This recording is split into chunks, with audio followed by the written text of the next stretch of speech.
속에서 우리의 인생을 산다면 그 인생 복된 인생입니다.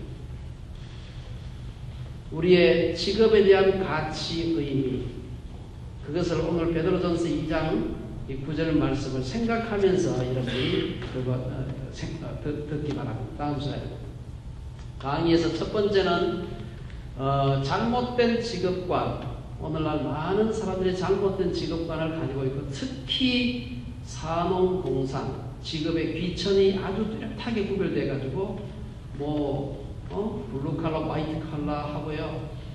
여러 가지 아주 그냥 직업의 육체적인 노동이라든지 이런 것을 갖다가 천시하는 그러한 그 문화 속에 살아온 우리들은 서양 사람들보다도 훨씬 더 직업에 대한 잘못된 관념, 이원론을 가지고 있습니다. 이 잘못된 직업관의 배경인 이원론의 문제를 좀 생각해보고, 두 번째는 이원론은 직업관의 문제가 도대체 무엇인가, 그리고 마지막으로 성경은 우리에게 다른 직업관으로서 어떤 얘기를 하고 있는가. 다음 슬라이드. 우선 우리가 이 일터 혹은 사업장에서 제자로 예수를 믿는 사람으로서 우리가 세상을 살아간다고 하는 것은 제자로서 살아가는 것입니다. 그런데 제자로서 살아가는 것이 가장 우리의 삶에서 넓은 영역이 바로 직업적으로 일하는 것입니다. 이 세상에서 태어나서 여러분들이 지금은 공부하는 동안에는 공부가 직업입니다만, 이제 이 직장 정식으로 나가서 페이를 받는 직장에 가서 풀타임으로 일을 하게 되면은 이 세상에서 어떤 일보다도 많은 시간을 여러분들이 그 직업을 위해서 보내게 됩니다. 그것도 여러분들이 무슨 저녁에 남는 시간, 우리 생선으로 이렇게 따지면 생선의 꼬리나 머리 부분 잘 먹기도 힘든 그런 부분을 하나님께 드리는 것이 아니라, 우리의 말하는 데이타임, 우리의 가장 한가운데 토막을 일주일 내내, 주말 제외하고 일주일 내내 그것에 종사하면서 살아가는 거죠. 그 황금과 같은 시간, 그 많은 시간을 내서 종사하는 직업이 도대체 우리에게 어떤 의미가 있는가. 여러분, 그리고 풀타임으로 일을 한다면 하루에 8시간, 일주일에 40시간을 적어도 우리 캐나다나 선진국 기준으로 봤을 때 일을 하면은 풀타임 일을 하고, 일주일에 40시간 일을 하게 되면 풀타임이라고 얘기하지만, 여러분들이 평생 살아가면서 직업을 위해서 풀타임으로 일하는 사람이 일주일에 딱 40시간만 일하는 사람은 한 사람도 없습니다. 40시간보다 훨씬 더 일하는. 왜 그렇습니까? 일터에 가기 위해서 차 타고 가야 돼. 그것도 일하러 가는 겁니다. 그렇죠? 근무 시간에 카운트가 안 되지만 출퇴근해야 되죠. 많은 사람이 출퇴근하는데 1시간 이상 걸려요. 왕복 30분 이상 걸리지. 그 다음에 직장에서 돌아오면 집에서는 직장 일하고 아무런 관계가 없이 사느냐, 그렇지 않습니다. 이메일 보내지, 팩스 보내지, 전화 받지, 출장 가지. 보통 40시간 풀타임으로 일하는 사람은 직장을 위해서 보내는 시간이 적어도 일주일에 50시간 이상입니다. 한국 사람들은 적어도 70시간 가까운 시간을 직장과 관련된 일로 시간을 보낸다고 합니다. 우리 인생에서 어떤 일이 이것보다도 더 많은 시간을 내어서 우리가 수고합니다. 잠자는 시간 하루 7시간, 8시간.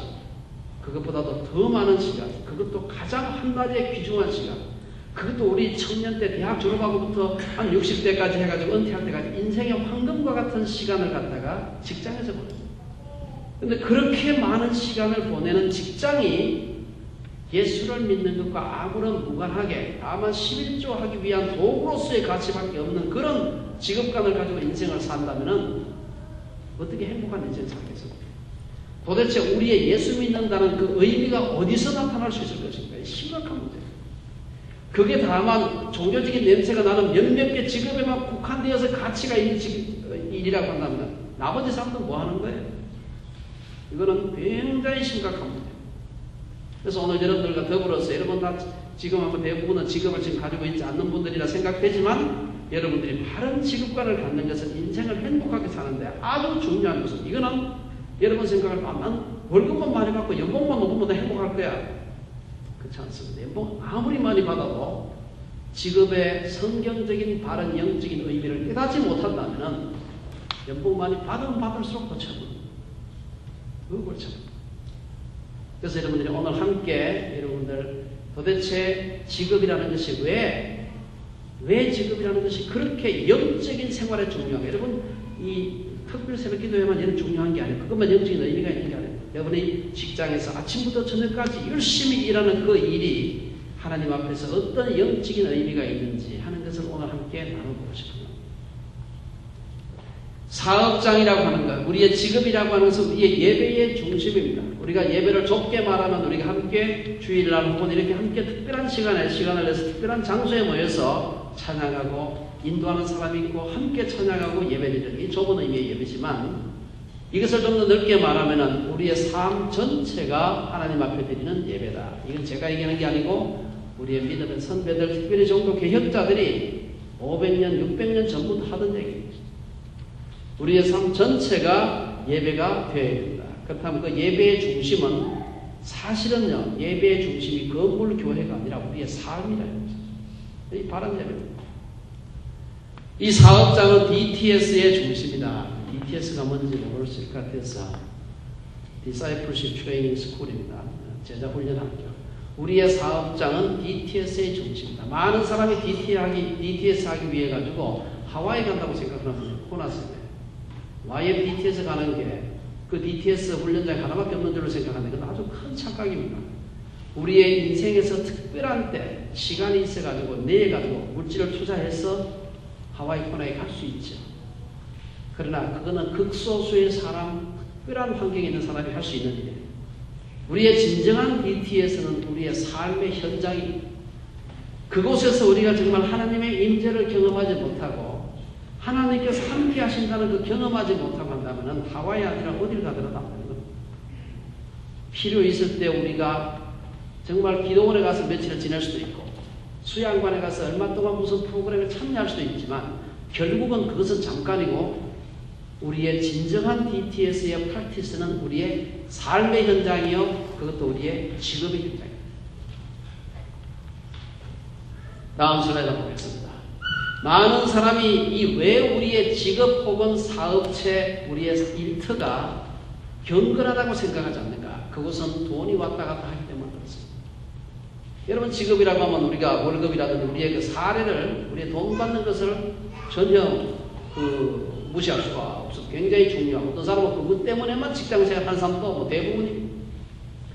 왜 그런 생각을 하지 않는가 하면 이것은 물질에 대한 이중적인 태도를 가지고 있기 때문입니다. 많은 그리스도인들은 특별히 경건하다고 스스로 생각하는 그리스도인들은 돈에 대해서 무지하면 무지할수록 더욱더 경건한 것이다라고 하는 그런 착각이 우리 온 교회를 휩쓸고 있습니다. 그래서 목사님이 돈 세일 때요 마치 은행 창구 여자 직원처럼 저렇게 하면 이게 아주 불경건한 거예요. 목사님이 말이야 이 환경 이제 같은 그저께면서 돈을 세야 이게 경건한 것이지 목사님이 돈을 갖다 기계처럼 세한다. 전직이 의심스럽다. 이렇게 하면서 아주 그걸 무섭게 생각을 하는데 돈과 경건이 양립할 수 없는 거라고 생각하는 사람들이 너무 많아요.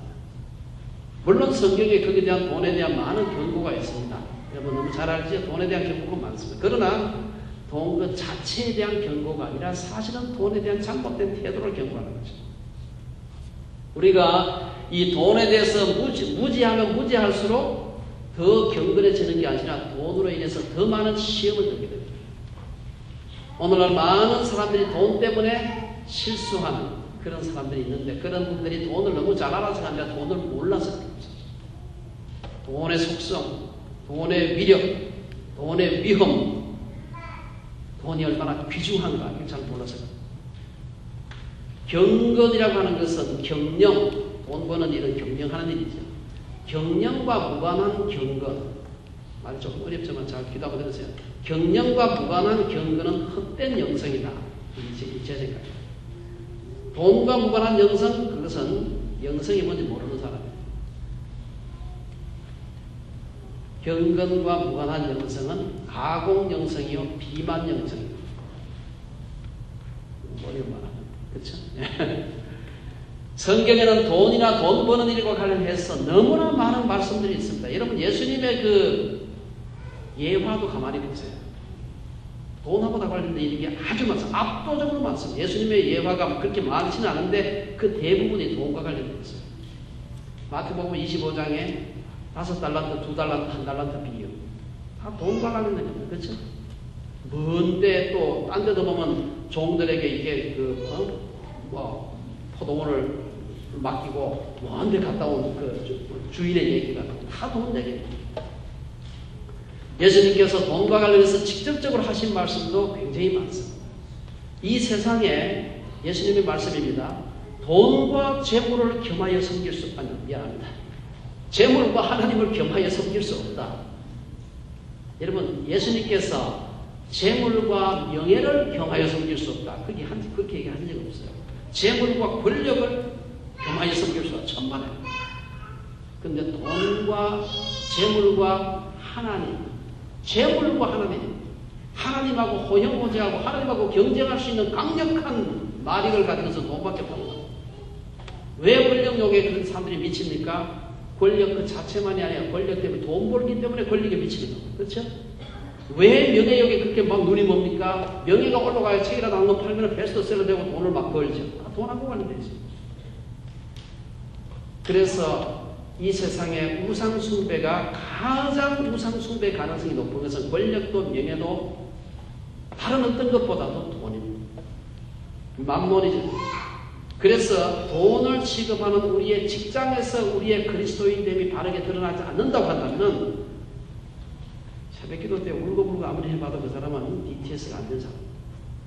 돈과 관련해서 하나님 앞에 바른 영성을 가질 때 건강한 영성을 가지고 있고 그런 사람이 시험에 들지 않습니다. 돈 때문에 시험 들지 않습니다. 경영과 경건, 물질과 영성의 관계. 이러한 그 잘못된 물질관이 우리 교회 내에 굉장히 널리 퍼져 있는데 왜 그럴까? 다음 슬라이드 보겠습니다. 첫째, 이 많은 사람들이 잘못된 그런 그 세계관을 가지고 있기 때문에 이것은 한국만 그런 것이 아니고 동양만 그런 것이 아니고 서양도 마찬가지입니다. 한국 사람들이 오해가 더 심합니다. 동양 사람들. 서양 사람들도 이제 그러한 생각을 가지고 있는 그 배경에 이원론적 세계관이 있습니다. 이원론적 세계관의 그 기초는 서양 사람들은 그리스 사상, 이제 그 서양 그 문명에서 사상적 기초라고 볼 수 있는데 그리스 철학 자체가 굉장히 이원론적이다. 이원론이라는 자체가 굉장히 어려운 그 철학적인 개념인데 그래서 쉽게 말해가지고 사람들이 이 육체적인 것, 눈에 보이는 것, 손으로 만질 수 있는 것은 굉장히 저급한 것이고 고상하고 영적인 것, 이런 거, 영적이고 정신적인 것, 눈에 보이지 않는 심미적인 세계, 이런 것은 굉장히 고상한 것.